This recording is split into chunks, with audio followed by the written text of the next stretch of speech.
안녕하세요. 오늘 저희가 함께 자세히 들여다볼 자료는 아처 에비에이션, 티커는 ACR이죠. 이 기업에 대한 2025년 심층 분석 보고서입니다. 네, 이게 그 하늘을 나는 택시, EVTOL이라고 하죠.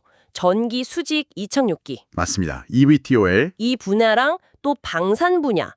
이 두 가지 흥미로운 영역에 걸쳐 있는 회사인데요. 그렇죠. 최근에 주가가 한 10달러 근처에서 약간 좀 주춤하고 있는데 이 분석 보고서는 중장기적으로 보면 기회가 있을 수 있다 이렇게 보고 있거든요. 네, 저도 자료를 봤는데 아처의 그 기술 개발 현황부터 시작해서 글로벌 사업 확장, 또 재무 상태, 그리고 뭐 잠재적인 위험 요인까지 정말 다각도로 짚어보고 있더라고요. 오, 특히 그 기술 변경 이슈가 있었는데도 상업화는 계속 추진하는 모습이라던가 또 새로운 시장 뚫으려는 노력 같은 게 좀 눈에 띄었습니다. 네. 여기서 어떤 핵심적인 내용들을 우리가 뽑아낼 수 있을지 오늘 같이 좀 이야기 나눠보면 좋겠습니다. 좋습니다.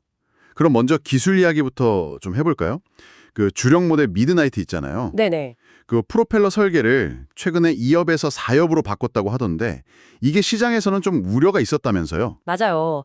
이게 프로펠러 날개수를 바꾸는 게 그냥 부품 하나 교체하는 그런 수준이 아니거든요. 아, 그런가요? 네. 기체 전체의 그 공기 역학적인 특성이나 소음 문제, 그리고 사실 제일 중요한 미 연방 항공청 FAA 인증 과정에도 영향을 줄 수가 있어요. 굉장히 민감한 부분이라 시장이 좀 주목했던 건데 근데 분석 내용을 보면요. 현재 항공기 6대를 동시에 만들고 있고 그중 3대는 최종 조립 단계라고 합니다. 아, 생산은 계속 하고 있군요. 네. 그리고 UA 프로그램도 뭐 계획대로 가고 있다 이런 이야기고요.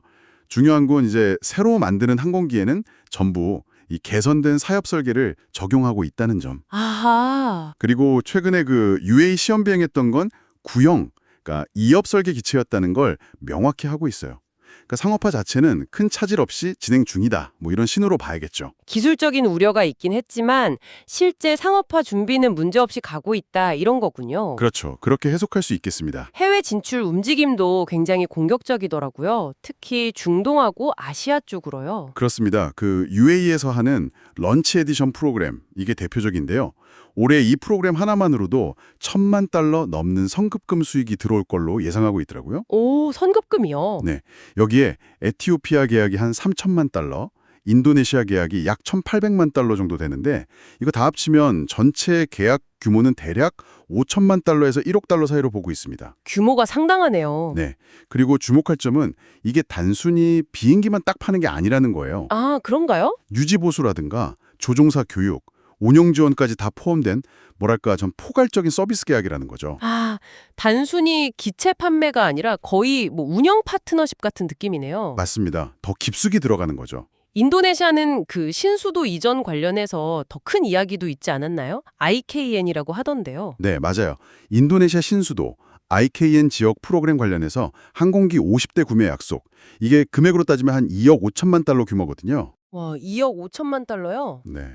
물론 이건 아직 뭐 확정 계약은 아니지만 잠재적인 계약으로 언급되고 있습니다. 이런 공격적인 해외 계약들은 단순히 매출 파이프라인을 확보한다는 의미도 있지만 그 기술 변경 이슈에 대한 우려 속에서도 우리는 실제 사업 능력 있다. 이걸 보여주려는 좀 전략적인 의지도 있는 걸로 해석할 수 있을 것 같아요. 그렇군요. 민간 항공 쪽 말고 방산 분야로도 넓히는 것 같던데요. 그 엔듀릴이라는 회사랑 파트너십 맺고 또 다른 방산 기업 인수 소식도 있었던 것 같던데요. 네, 방산 시장이 사실 안정적인 수요가 있고 또 어떻게 보면 최신 기술을 시험해 볼 수 있는 그런 테스트베드 역할도 하거든요. 아, 그래서 매력적인 시장이죠. 자료에서도 그 파트너사인 앤드릴이 꽤 성공적인 사례들을 만들고 있는데 이걸 보면 아처의 미래 가치를 평가할 때 이 방산 분야가 중요할 수 있다. 뭐 이런 뉘앙스예요. 활용 분야는 어떤 걸 보고 있을까요? 아무래도 뭐 병력이나 물자 수송 아니면 감시 정찰 이런 쪽으로 다양하게 보고 있는 것 같습니다. 민간 시장이라는 게 좀 변동성이 클 수 있으니까 포트폴리오를 다각화하려는 전략으로도 볼 수 있겠고요. 성장 스토리는 참 매력적인데 근데 이제 좀 현실적인 문제, 돈 문제를 안 볼 수가 없죠. 이런 혁신 기술 기업들은 초기에 돈이 많이 들잖아요. 정확히 보셨습니다. 그게 항상 문제죠. 2025년 2분기 기준으로 보면 현금성 자산이 한 17억 달러 정도 있긴 해요. 꽤 많은 편이죠. 네, 17억 달러면 적은 돈은 아닌데요. 그렇죠. 근데 이제 같은 분기에 조정 EBITDA 손실, 그러니까 이자나 세금, 감가상각 빼고 순수하게 영업활동으로만 본 손실이 1억 1,900만 달러였어요. 네, 실제로 현금이 빠져나간 건 1억 2,700만 달러였고요. 그러니까 단기적으로는 계속 적자를 보고 현금을 소모하는 상황은 어쩔 수 없는 거죠. 그렇다면 역시 가장 큰 변수는 그 FAA 인증 시점이겠네요. 이게 만약에 계획보다 늦어지면 자금 압박이 확 커질 텐데요. 맞습니다.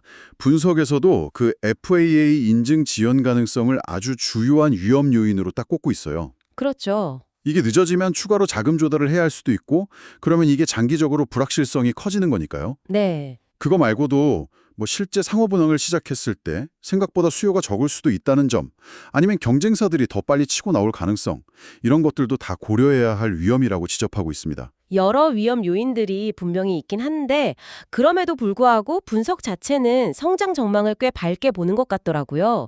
생산량 예측치 같은 것도 나왔죠? 네, 맞아요.